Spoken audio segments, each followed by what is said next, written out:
sauté au Kogoma au Komona peut-être partage chaque lien monsieur que petit MKBuzz officiel MK comme Buzz comme B avec U double Z officiel place de s'abonner au cliquer au s'abonner déjà au sali ngomé kosuka wana te pour rataka ba vidéo na biso ya sikate il faut toujours qu'aucun des places sur le cloche à notification il faut toujours que cette notification est très importante donc place commis notifier mais il y a une place commis j'aime aimer yango après tu peux partager na ba de vous pour na 5 bateaux sur na lobby sotali yo moko okosunga te message comme le bateau belé MKB toute la communauté ya bateau va bien informer sans déformer donc pour nous il est grand temps de partager même les liens na bande comme soso donc yoko comme ambassadeur topé ambassadrice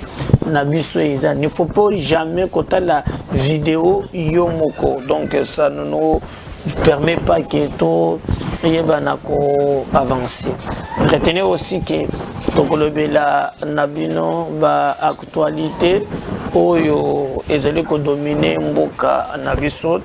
Vous le savez très bien quand on fait cette émission les lots les Codeco monsieur to connaissez que si là qui va rebondir ba utiko tomba hôpital moko et ba utiko réhabiliter ko to kala ngité et les coûts ezali estimé il y a $1 million il y a ba matériel ba saccagé je pense qu'il y a urgence il y a ko bonda pote insécurité wana esila donc le bel makambo vraiment oyo ezali koleka entre Tony Mwaba na Alingeti boyoka quelle est la réaction ya monsieur Félix Tshisekedi président de la République mais nani asalini ni tout bato so balobeli yango moninga ina zala ki kozo mwata comme d'habitude na yela bino ba élément chiffré boye ba esika problème ezali comment makambo banda ki koleka bokoye ba yango na émission ya mokolo ya lelo comme nanga Médard Kankolongo je continue à vous demander de vous abonner encore davantage alors tokeye mbala moko bande konangai na likambo ya liboso nde na uti ko yebisa bino likambo ya liboso na linge na banda d'abord na likambo zali ko le contre Tony Mwaba na Alingeti likambo bozo kabatu nyonso bazali kolobela yango ça fait 2 jours guerre vraiment ba escalade verbale eleki moi mingi les autres bazolo ba makambo ya tenafep ba mususu balobi ce n'est pas ça ezali likambo oyo basali ko se régler ba compte privé alors je vais vous donner quelques éléments ou peut-être bato mususu ba pesi na noté pour boyo kani nezali ko diviser bango en réalité ce qui olandi bango nyonso bazolo basé likambo moko mais na ba terme parfois ekeseni moto liboso alobi ezali Tony Mwaba alobi pona ye mbongo ya tenafep bafutaka yango bandakala c'est-à-dire ba oyo ba surveiller examen wana bafutaka bango kaka le même jour donc ceux qui basilisi bafutami nde bakei et le montant na bango ezali $40 bamsolobi 40 000 donc la version ezali ebele alors tango sko bazwi mbongo wana parce que nano bazwaki yango te mais tango babandaki kozwa tan ya kala ebandaki koleka babeki yango maboko banque et là Tony Mwaba justifie à lobby il y a des endroits où mbongo même na boye ekoki kokomate akosi à lobby vrai alingi tu pas lobby te mbongo eleki mingi moyen ya kolobake bapesa bato na maboko eza te na bakalikile ndenge esalamaki mbongo ezokoma ntina ba 16 millions de dollars. Alors il nous faut des pièces justificatives oyo koki kosala ke toyeba ya solo soki mbongo wana ezokende wapi. Alors ngai nabundi bandeko na ngai nazwela bino moins les calculs. Ya l'année passée ezalaki bongo, mais cette année tu as fait par exemple il y a 2021 tout ça un nombre d'élèves, de participants. Donc bana oyo pona etandi mbumba ya république bana oyo bakosala examen ngo baza combien bazali 2 millions 26 000. Bakosala l'examen bazana ba 2 millions 26 000. Alors vous constaterez que on a tena fait ngana ngena na ba chiffre pour to calculer ce qu'on a bino mbongo pour na année haute na fait puis 2020 ans na ba participants bazali 2 millions 26 000 bana bako présenter examen c'est le temps de la république 2 millions 26 000. Alors ce qui aux 2 millions 26 000 l'État prévoit que dans chaque salle de classe, il y a au moins 40. Donc 40 élèves, 40 élèves par classe. Nous prendrons seulement 2 millions 26 000, na calcul na saliawa, to divisé par 40 élèves, to kozalana 50 000 classes. Tozana 50 000 classes. Alors, ceux qui ont 50 000 classes, aujourd'hui, maintenant, nombre de surveillants.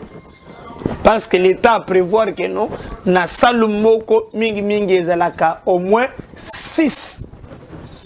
Pour comprendre ce qu'on a nazali, pour comprendre les Tony Mwaba, nane bazondongwana. Donc, on a éliminé la vérité pour comprendre que la vérité est la vérité. Nombre de la classe est 2 millions 26 000. Nombre de classes, c'est-à-dire l'examen, l'État prévoit 40 élèves. Au cas 40 élèves, to divisé par 2 millions 26 000. To kokuta 50 000 classes pour l'ensemble de la République. Alors, sur 50 000 classes, donc aujourd'hui, dans la salle moko, il faut bâtir 6 surveillants. Donc nous aurons au total au moins nombre de surveillants 300 000. 300 000 surveillants. Alors, si on a aujourd'hui collation pour balobike, bazozoa 40 000 francs. Alors, ceux qui ont aujourd'hui 300 000 surveillants, au beti na 40 000, au bazo pe sabango, au kobimisa 12 milliards de francs. Et kobimisa 12 milliards. Maintenant, Nambongo Oyo, Tony Mwaba, ministre ya finance, assis à PSX signature, pour si ba pesi ba décaissement, et tikala ki ba OVD, donc biloko tikala ya souka pour na kolandela mbongo normalement, ba si ba pesi signature pour te mbongo ebima. Nambongo wana ndo muni balobi 40 000 fois na calcul to salibiso et puis c'est maintenant 12 milliards. Alors, Nambongo et Zingeni déjà, basi ba commis à niveau il y a 31 milliards de places Koko Suezali. 12 milliards na ba calcul que sali selon ba élément, mais déjà na niveau il y a na bango ya banque centrale, c'est le ministre de la Finance a ordonné qu'il va décaisser 31 milliards. Alors, IGF a moni clarté na niveau 1. Mais je n'ai pas dit ici parce que banda bambula nyonso babimisaka depuis Willy Bakonga, Maker, Mwango, Nini, babimisaka kaka montant oyo 31 milliards. Il n'y avait pas eu de contrôle. Donc, Benatango Akabila ezalaka bongo, même tango Félix Sakoti, Nathan Yaba, ministre Willy Bakonga, examen leki ezalaki bongo. Quel est maintenant le vrai danger? Exact, parmi les surveillants, les fantômes. Peut-être que Tony Mwaba a yepé memelie kaka ba chiffre ndenge zalaki liboso. Ou bien yepé a yebaki ba yebisaki na batu na ye. Mais il peut être problème parce que tao ezalaka nango bandakala ezalaka bandeke kala babanda kinde ko yiba bandeko nangai na salibilo exemple kaka ya année oyo batu bazana biki bokoma tozali na tenafab 2021 bana oyo baza recensé pour basala l'examen bazali 2,26,000 nazui kaka nazui bane mususu te. Et je vous ai dit que parce que l'autre déjà calculé, l'État doit prévoir que dans chaque salle de classe, bana bazala au moins 40. Zouaka kabana wana 40 divisé par 2,26,000, on a 500 classes.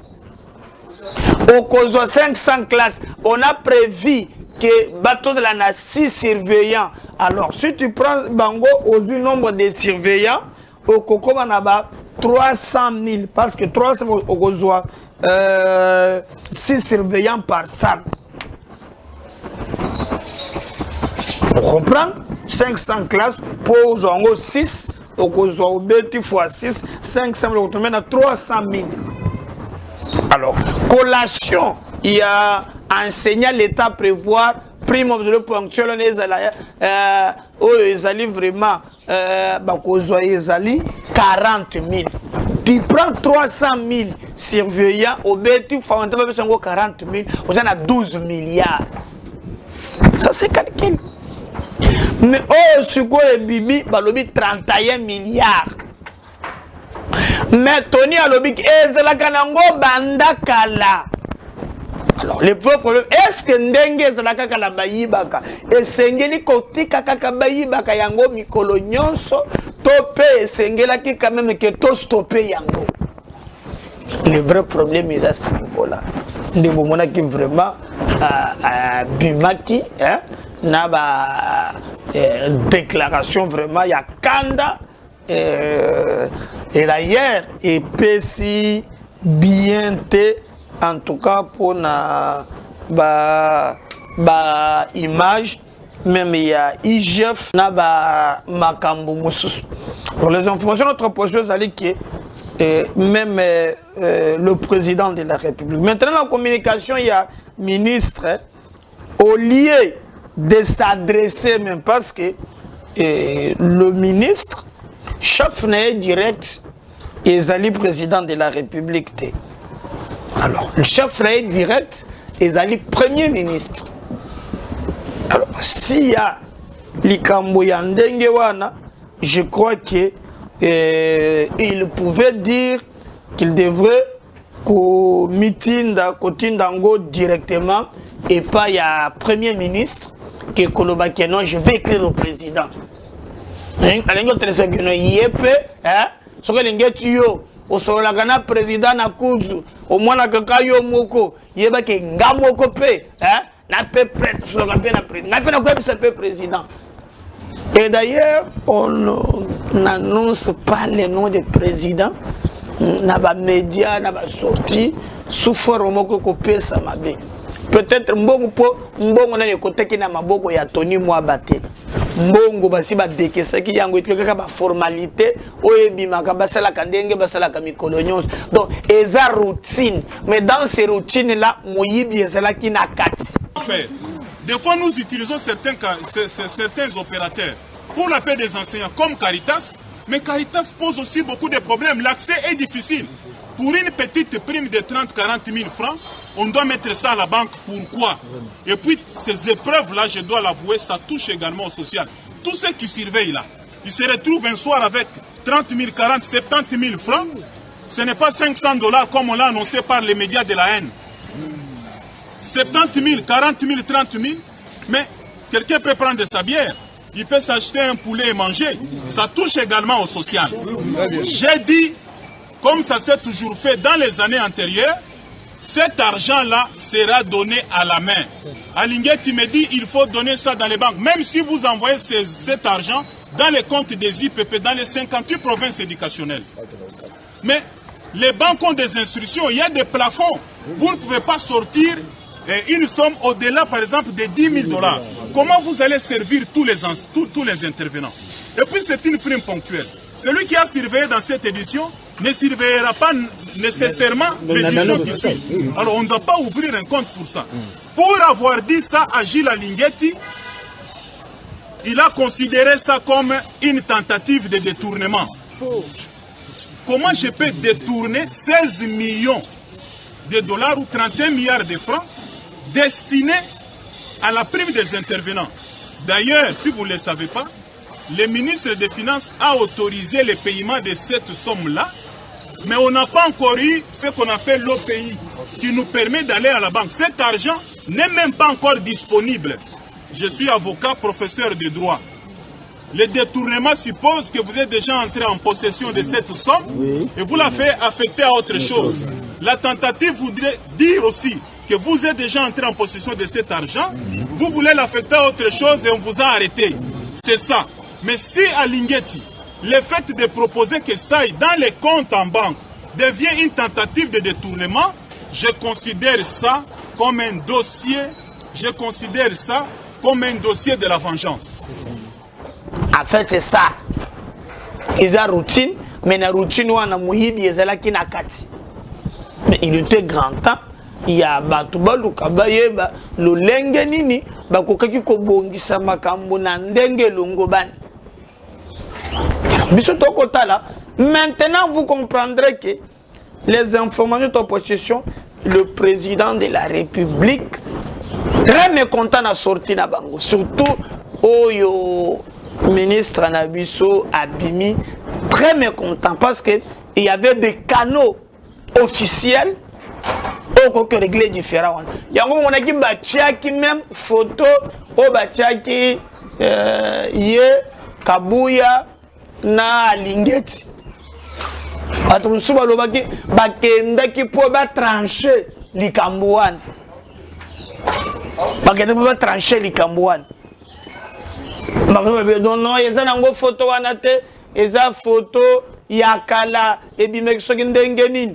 Mais bamso lobi eza yango. Donc il y avait makambango andure mbulungane bimaka banda kala basali koyo kanate. Tony Mwaba soki olandie na ba élément ya pesi akoki kozala na ndambu ya raison. Pour il y a des endroits ba banque ezate et que ba fotaka bato wana mbongo na mikolo nyonso. Mais le mieux à faire ezali to na hypothèse wana. Ba identifier kaka basali. Basali ba calcul. Yo kamati même ba kombo na bango avant parce qu'il faut traçabilité za mbongo ya l'état. Mbongo ezala na trace. Olakisi yango avant. Au lieu que ekoma ndenge ekomi Oh à lobby, oh à zone. Mais parce que si cet argent-là, et c'est là qu'il y a solo, qui est coquine, pendant qu'on éviter un gens fictif, il y a élaboré une liste, oh bien le secteur à boy, botindi ba combo ya ba surveillant par exemple, oh Dimbelenge, oh Bona Boye, ça arrive, même par papier na ba liste. Comme ça permet que nous va vérifier mbongo. On n'a pas compris comment il y a boyaki et coquine net. Et puis l'instant, on ne peut pas utiliser les mêmes méthodes. Oh, bandaki kopé samouye biya bande quoi faire c'est non. On peut changer de méthode en utilisant forme mususu. Oh ya makambo talisi ke makambo bongwani. Et le président, selon lui, il a des appels téléphoniques. Alors, ce qui me fait très mal, les alliés, est-ce que Tony Mwaba, en disant ça publiquement, est-ce que le ministre Moussa Gobengaye, donc à la guise, ça on enregistre mais même politiquement, le Bangota. Donc, si Batron Soubabenga Kaye, il y a enregistré Kabango. Il dit ça, que non, Azanaba, enregistrement à Lingeti, dans le dossier, il y a 2 millions, oh, il y a Veridos. Alors, Bandeko, il y a IGF, Babimi, Seki Mukanda Moko Balobi, et Zanango Bongote, cet argent a été payé depuis longtemps, avant d'être comme ministre. Mais n'est-ce pas, na moni pe côté à IGF, Mukanda ne te zana kokoso, ponga na ye kolande na luka vraiment ce que zan dengenin na ye ko tomber sur na dossier Verdos. Na ye sagabino, ce que vous abonnez na chaîne na biso, okoza ba pla ya mibimba donc ya o non. Bon mon a qui IGF a publié qui document avec non dossier waneza yakan. Ah bon Verdos c'est ça avant que tu n'en bisa ba document ça dossier né. Ezali bandeko oyo bazalaki Nathan ya comment et bandaki na Musemena et yokokoma na ni na Willy Bakonga balma moko ba signaki contrat na RDC que babanda kopesa bana kelasi ba carte mais le président mutema passe na les bana classe carte na $5 à tabino moko bana primaire $5 carte ngai nazali quand même président est parti porter na biso d'ailleurs na matinée kala mingi te pour remettre la carte officiellement na salisi ba carte vraiment zali biométrique ou très bien ndio tsalongo moi ebele tozo kende nango jusqu'à $3 mais ba ebisinga ce qui vraiment commis au-delà ya ba 1000 2000 même na ba 1.5 2 points carte vraiment ya malunga ce que nombre ya bana wana carte na primaire moi na zona $5 tentative de détournement, je considère ça comme un dossier, de la vengeance.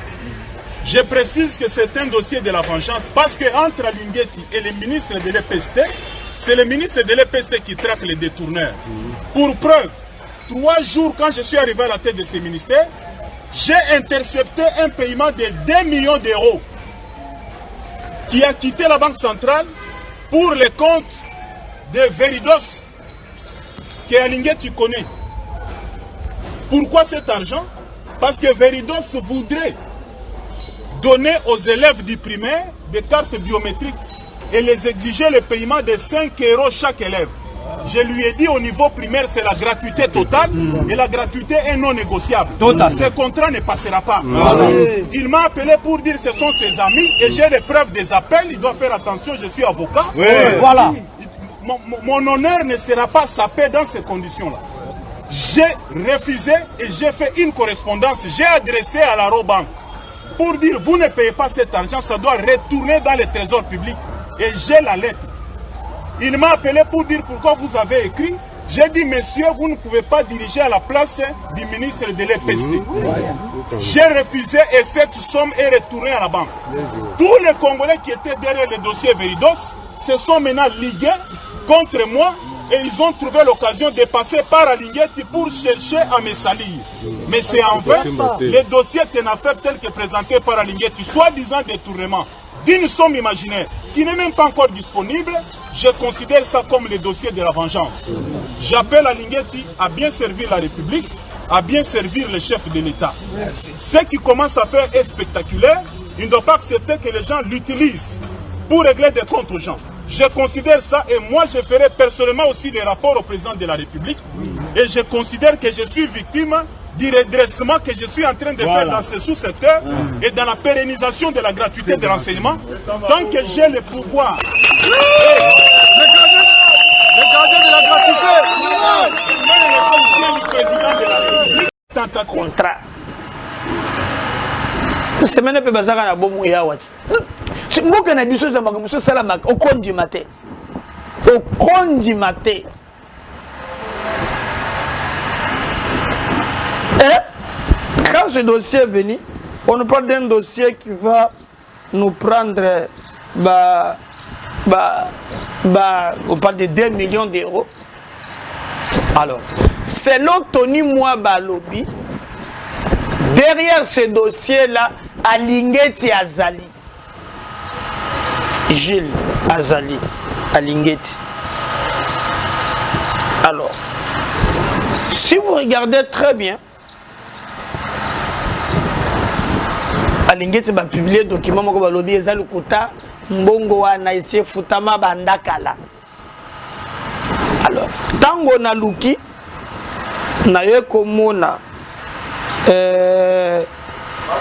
qu'il y a deux sortes, il y a documents. Il y a liboso, au komona ezali un peu moins gommé. Je vais le lire. Présidence de la République, Monsieur le directeur du cabinet du chef de l'État, Palais de la Nation, Kinshasa, Gombe, République démocratique du Congo.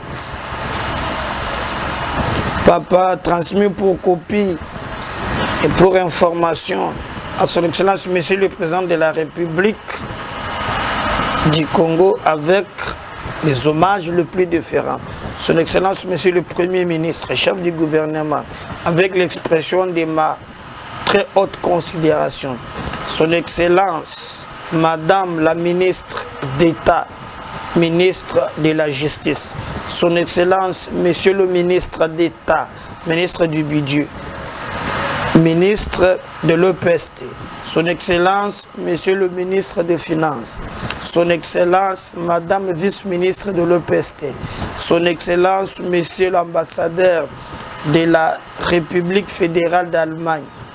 Tous à Kinshasa Gombe. Objet acquisé des réceptions, des paiements. Excellence, Monsieur le directeur du cabinet, j'acquise et vous remercie pour la réception des paiements bancaires PB en sigle relatifs au projet de mise en place des outils de gouvernance du secteur de l'enseignement primaire, secondaire et technique EPST en sigle enregistrés dans nos livres comme suit. PO Pampa à hauteur de héros 1 million PV numéro 79 bar 2021 du 29 avril 2021 hauteur 1 million. Mes rapportant à notre lettre non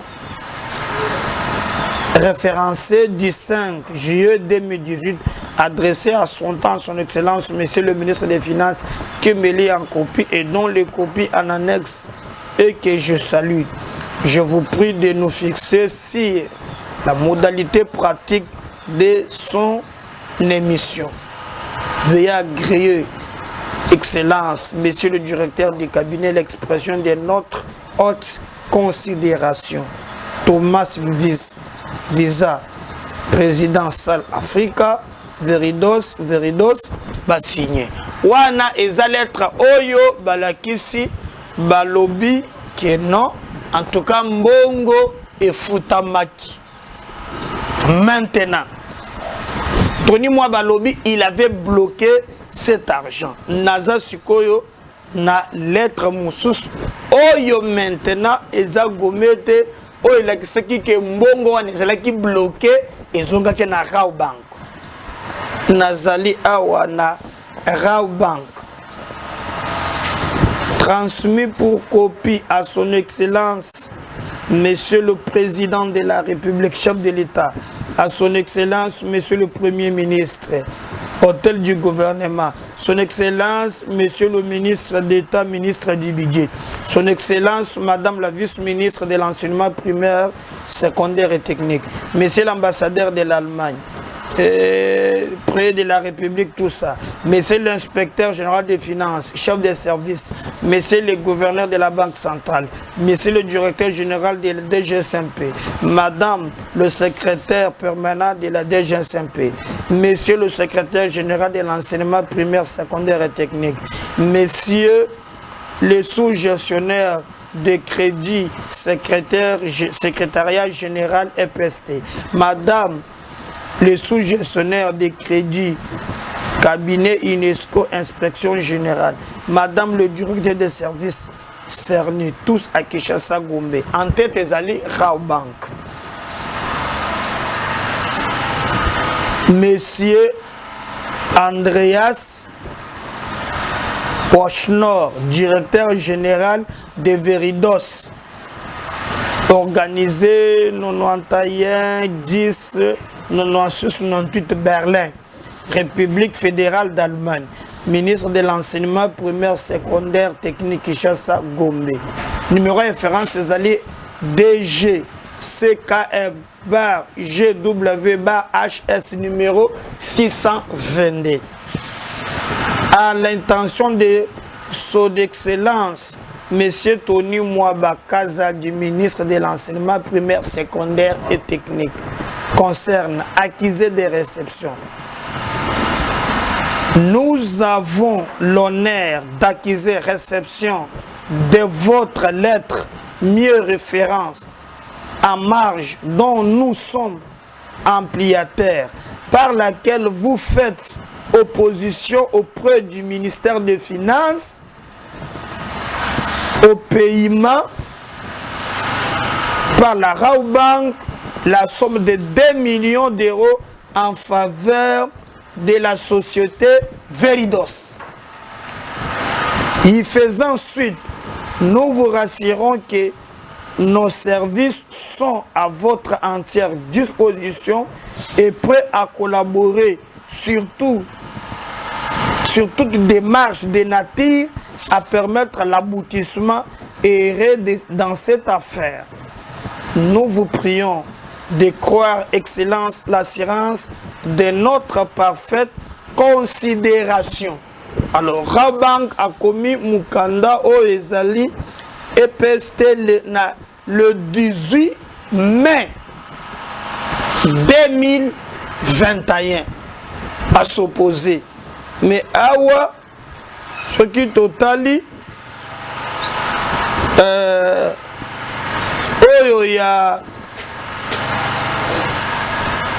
il y a le 10 mai. Il y a le 10 mai, mais Tony Mwaba a s'opposé qui déjà na le 18 mai. Alors, Tony Mwaba pense que maintenant, bon, Mikanda ezami benatali sibino Veridos verso bango balobi 2 millions balobaki.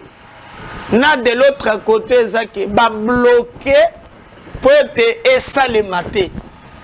Donc et pesibiso pasi na mawotozo yebate vérité ya solo ezali na ngamboni.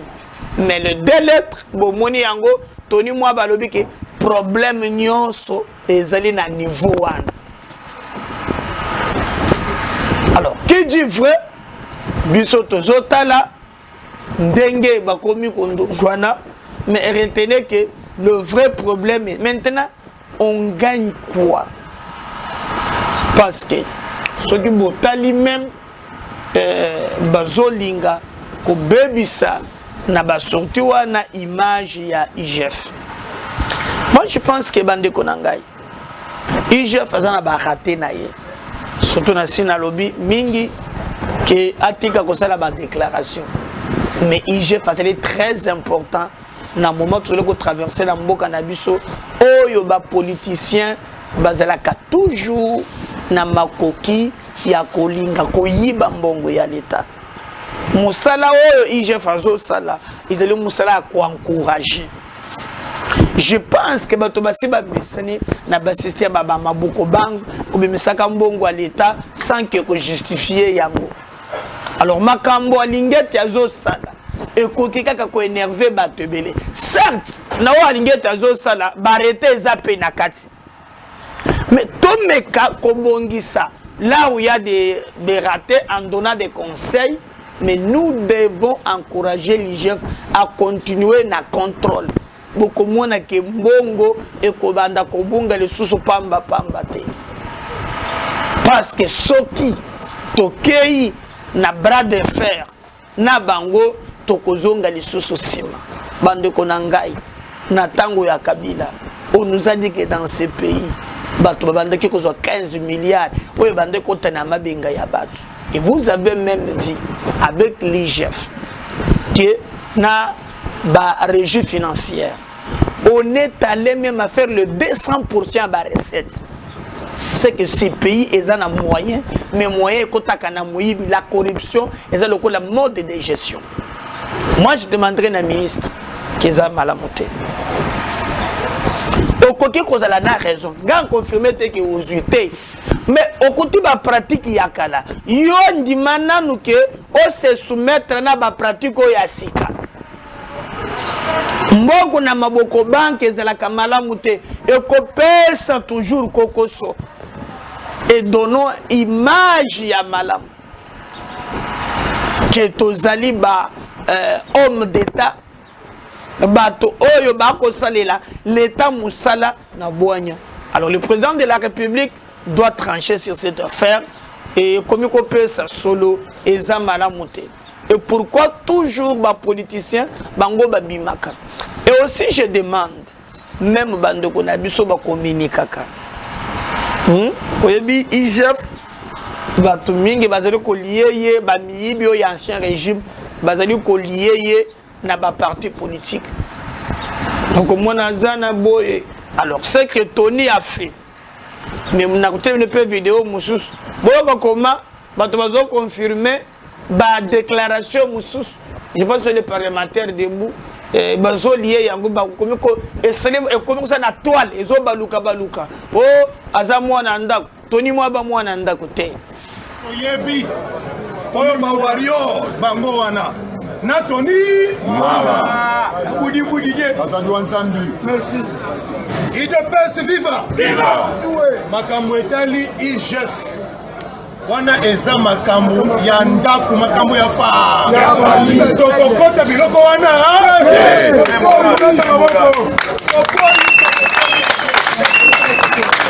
inspecteur ya IGF aza mwana Fatime ministre Tony aza mwana Fatime ekosuka kaka na fa toboyi récupération po a bon attendeur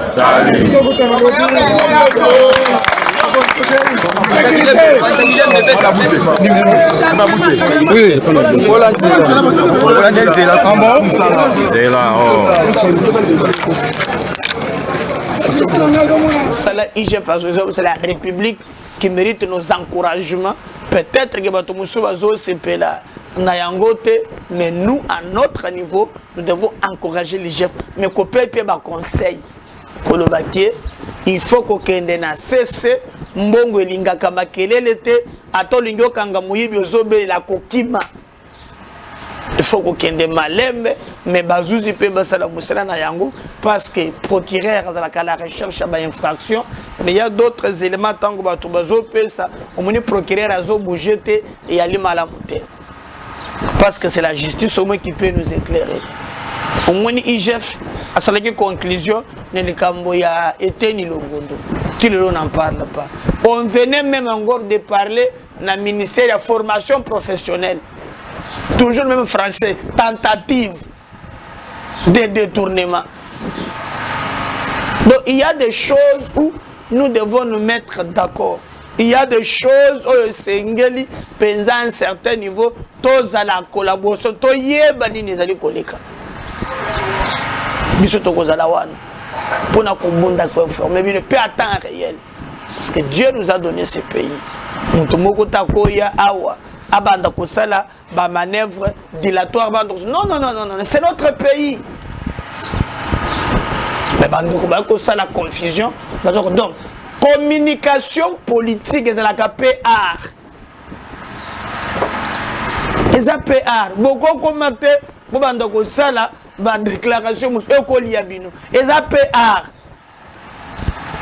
Donc biso tokozala wana lisu likolo ya lisu pona koyebisa bino nini ezali koleka réellement mais tenez bon seulement que non dans cette histoire ezali peut coïncider même le président de la République qui n'est pas aussi totalement d'accord. C'est pas bon cette communication na sengi bango ba ko dissocier. J'aurais le président avait parlé quand même la fois passée parce que je l'ai kana opinion la bataille se gagne dans l'opinion ezali image ya malamuti. Mais il s'est passé des choses aujourd'hui na Codeco, Suki Codeco, na babeni wana koleka kuna, bauti kotumba hôpital, moko munene, cet hôpital qui a été réhabilité. Et nous apprenons que Bazui Yango, Batumbi Yango, et même les montants Oyo, Bazali Koloba, et qui vraiment au-delà, il y a $1 million. Donc, et puis, vraiment, passe, Yamakas. Alors, nous nous demandons toujours pourquoi. Parce que, tu l'as dit même, gouverneur militaire, lobby, Mouto a commis kaka ko critiquer état de siège bazo kangaye balobi ba député ebele bazana kati. Je cherchais même les montants pour na pesa bino yango au-delà $1 million batumbi yango et on a même enlevé les Chinois oh bazalaki na oh ba def na ADF azana zamba chinois qui est ADF na basoda mususu na libulu ya orwan ba rebelle ba lever bango bakina na bango mitu ba chinois wan problème exact bako kende na bango. Donc pour nous ce qui nous intéresse ce n'est pas oyo bango ba zali ko sala. Ce qui nous intéresse est les résultats. Parce que tant que comme gouverneur militaire, je crois, à Salipé, interview, il y a une situation où il y a Koutaki, là où il y a commis Mikolo. Je vais d'abord vous lire quelques grandes lignes. En séjour dans la ville de Kinshasa, les gouverneurs militaires du Nord Kivu et de l'Ituri ont été reçus mardi par le premier ministre Sama Lukonde à son office de travail. Au micro de la presse, de la primature, Ndima Constant Kongba, autorité provinciale du Nord Kivu, sous état de siège, fait savoir que le résultat est déjà là en 3 mois. Le processus se poursuit normalement avec les opérations. Il y a un changement. Il y a que le plus sceptique qui ne peuvent voir cela. En 2 mois, nous avons quand même un résultat. Ce n'est pas encore assez, mais nous sommes en train de nous efforcer ensemble avec notre gouvernement et aussi notre population pour qu'on arrive une fois pour toutes à mettre fin à ce cycle de violence, a fait savoir le gouverneur du Nord Kivu. En cette période des députés provinciaux, principalement assemblement, avoir ces derniers temps un langage contre l'état de siège dont il exige l'évaluation. Voilà. Donc selon lui, Makamba Tobozolo Bana Kinshasa, eza nango vrete évolution eza makasi na oyo etali makambo ya état de siège. Et maintenant il fallait qu'on ça la bilan. Mais lobby batumbi au moins hôpital na ba Kodeko, on a évolué vraiment lobby ba matériel ba qui se console, c'est au-delà d'1 million de dollars. Alors, au cours du premier semestre, au moins 84 policiers et 196 militaires ont été condamnés pour des actes constitutifs en violation des droits de l'homme. Donc, makambo ndenge pe ezole kakuna bakangi pe ba soda bakangi pe ba policier ba balingaki ko célestrer profiter na yango pour te basala makambo ya mabe. Mais biso à ce qui nous concerne, nous on a besoin ya komona toka makambo kende na kimia ngana sina lobby net makambo tozoloba ezoleka na est eza makambo zo concerner biso nyonso. Alors tozo senga ba effort moi gouverneur à lobby ba évolution maintenant nous c'est l'union sauté. Bon, j'ai toujours dit vous ne terminerez pas guerre salut pendant 19 ans peut que c'est le sango dans 15 ou dans 3 mois. Mais ce que nous voulons, c'est que nous, tous la naba résultat, aux se faire sentir. Parce que même la population, baza kuna, baza ko s'inquiéter. Boyoki, que même porte-parole, il y a gouverné, mais il que non, bah député, non, ceux qui non, on ne peut pas exagérer. Ceux qui ont mis des sièges, pas moukamate, jugement, prison. Donc, apparemment, il n'y aura pas d'évaluation. On ne sait pas, mais nous demandons au président de la République que le garant de bon fonctionnement des institutions et au gouvernement, ce qui fait aussi que maintenant, le gouverneur militaire Batombo Kiguna, Oko Fongola Monokote, Oko Lobate, Babandi Sikoyo menace, na ba députés provinciaux. Oya ko fongola monoko na ye ko loba likambo état de siège ba ko kanganiye akokende boloko. Mais maintenant aussi eloko moko oyo na comprendre te ba ye ko loba ke soki bakangi yo la plupart même soki oza soda ou bien ne ba kotendo na Kinshasa ba musuba ko juger bango sur place. Les députés de lobby wane ko sale maté et commis violence. Maintenant les députés nationaux oh bazali ba ressortir ba yokani ba faire déclaration pour na ko kebisa ba gouverneur militaire. Mais est-ce que Mbosso Alobaka que chers collègues sortez dans des groupes armés. Togo lobake eza na lien entre les députés au niveau des députés provinciaux na au nationaux bazana ba groupe armé nde bazoloba to yebite mais biso to sengi harmonie ezala tous la toujours divisé même na vocation essentielle oyo koki ko unir biso ezali malamute. Mais retenez que en tout cas moi la prochaine sécurité ezali on attend voir la suite et nous serons là prêts pour vous servir. Continuez à vous abonner, à partager nos liens, surtout à liker. La Sengio avant autant la lien oyo. Partagez mon amour tout mon yo pe aux autres yango nano s'abonner te na bondelio s'abonner nan. partagez en abattu. Vous allez ambassadeur, tu pas ambassadrice, il y a MKBez. Parce que MKBez, c'est votre voix, c'est notre voix. MKBez, c'est la voix des sans-voix. Si Dieu ne revenait pas, on attend votre contribution. Nakolembate, bonne volonté nayo et sad. À la prochaine. Bye.